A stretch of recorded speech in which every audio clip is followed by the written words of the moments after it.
Good day, everyone. I am Mary Jane Fioretta, and I'm here to discuss about industry versus services. So let's sum up first. What is industry? Industry are those enterprises or organizations that produce goods like, for example, manufacturing of bourbon.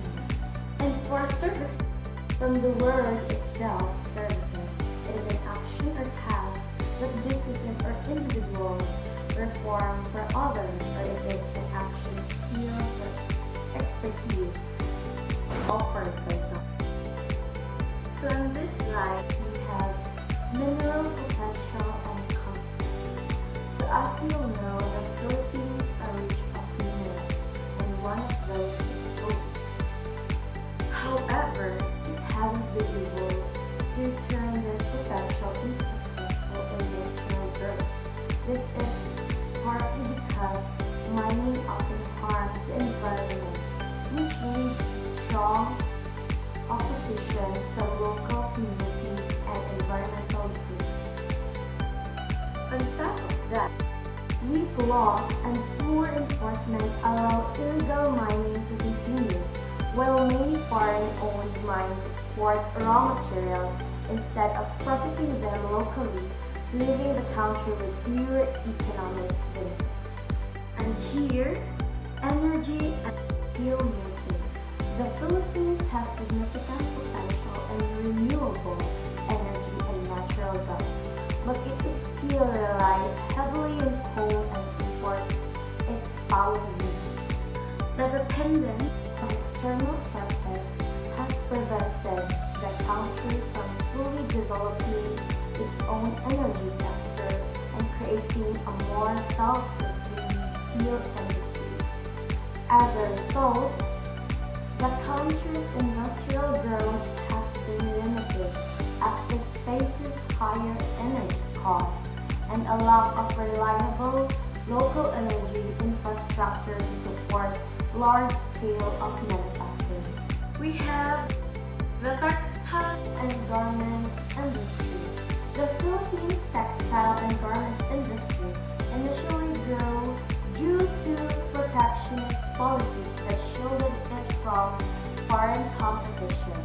However, it has faced challenges in recent years, from increased global competition, changes in trade policies, and outdated technologies.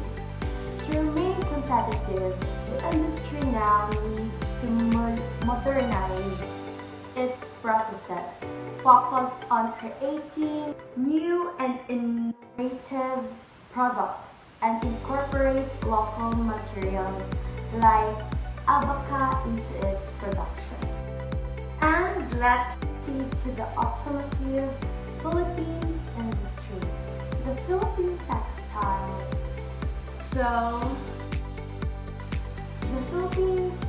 Let's move to the Philippines automotive industry. So the Philippines automotive industry faced a failed industrialization, largely due to a small domestic market, making it hard to achieve economies of scale. Heavy reliance on imported components increased production costs, preventing local manufacturers from becoming competitive. Inconsistent government policies and lack of long-term support further hampered growth.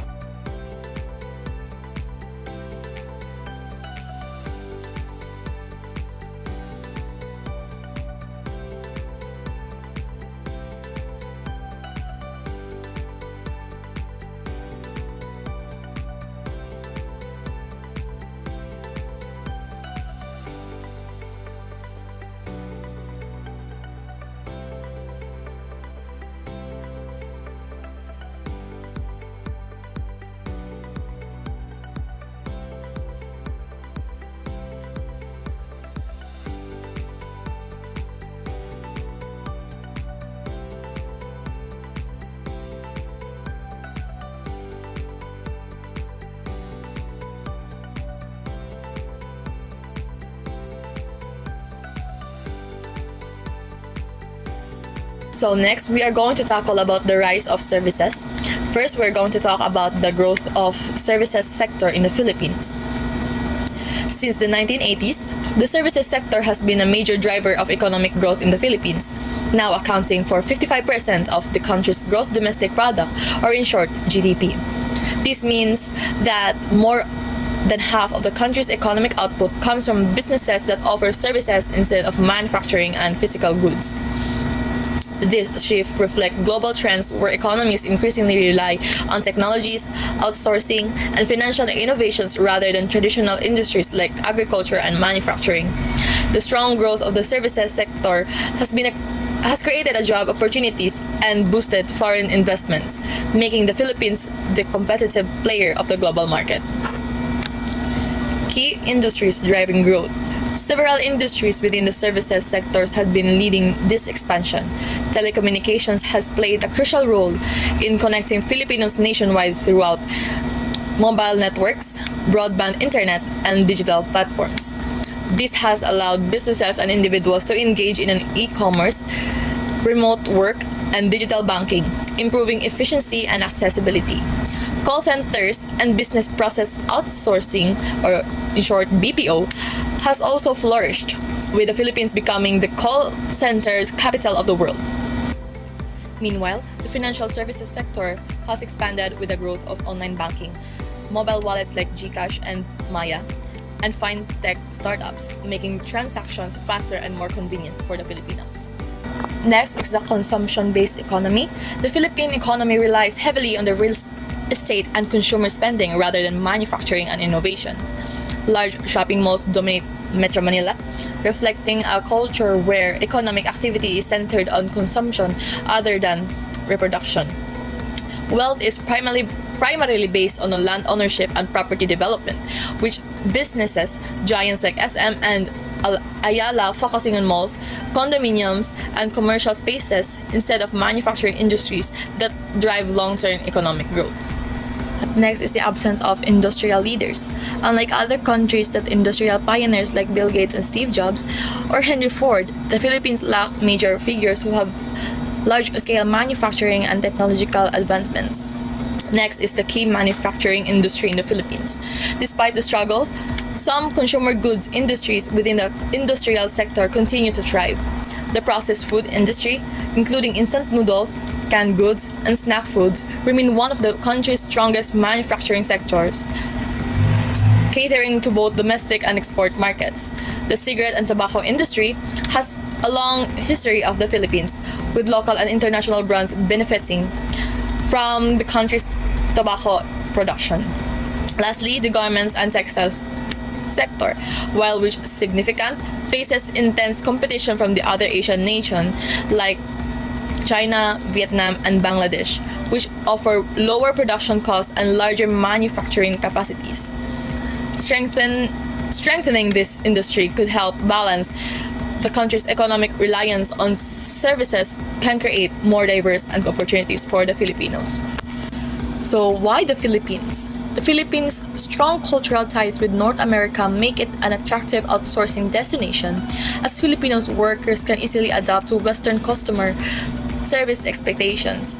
Filipinos have a neutral English accent, making communication smoother for American clients compared to the other outsourcing countries. The hospitality-driven culture also plays a crucial role, as Filipino workers are known for their patience, friendliness, and ability to handle customer concerns professionally, making them highly preferred by international outsourcing firms. Growth of the BPO industry. The BPO sector in the Philippines has seen massive growth, expanding from 2,400 employees in 2004 over 1 million in 2014, making it the one of the country's top employers. By 2012, BPO contributed 5.6% of GDP, which projections reaching 8% in the coming years, providing its significant impact on the economy. Despite the 2008 global recession, the industry remained resilient, continuing to attract foreign investments and providing stable job opportunities, with further strengthening the country's position as the global outsourcing powerhouse.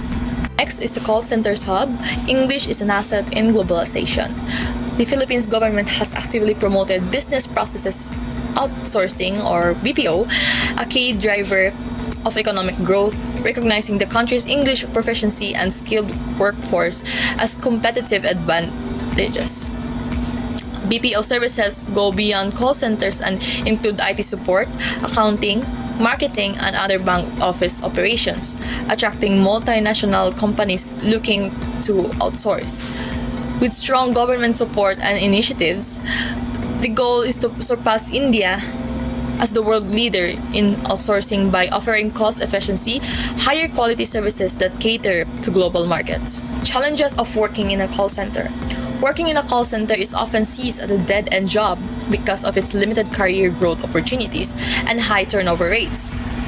Many employees view it as a temporary job while waiting for better opportunities, as the industry offers little job security and restricts union formations, preventing workers from advocating for better conditions.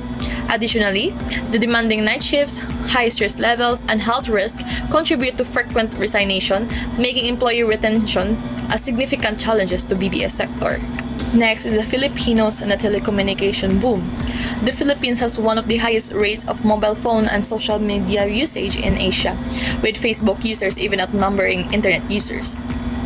Filipinos are also top in the world of SMS usage, sending an average of 470 texts per month, far exceeding from US average. This widespread access is driven by the affordable telecom services from Smart or Globe, making mobile communication accessible to all, including the lower income brackets. Lastly, the cultural and social factors. Filipino family-centered culture plays a major role in the country's high mobile phone and social media usage, by staying connected is a priority. Migration, both rural, urban, and overseas, further fuels the need of constant communication with loved ones. Even in remote villages, small convenience stores offer mobile load services, emphasizing how deeply embedded telecommunication technology is in everyday Filipino life.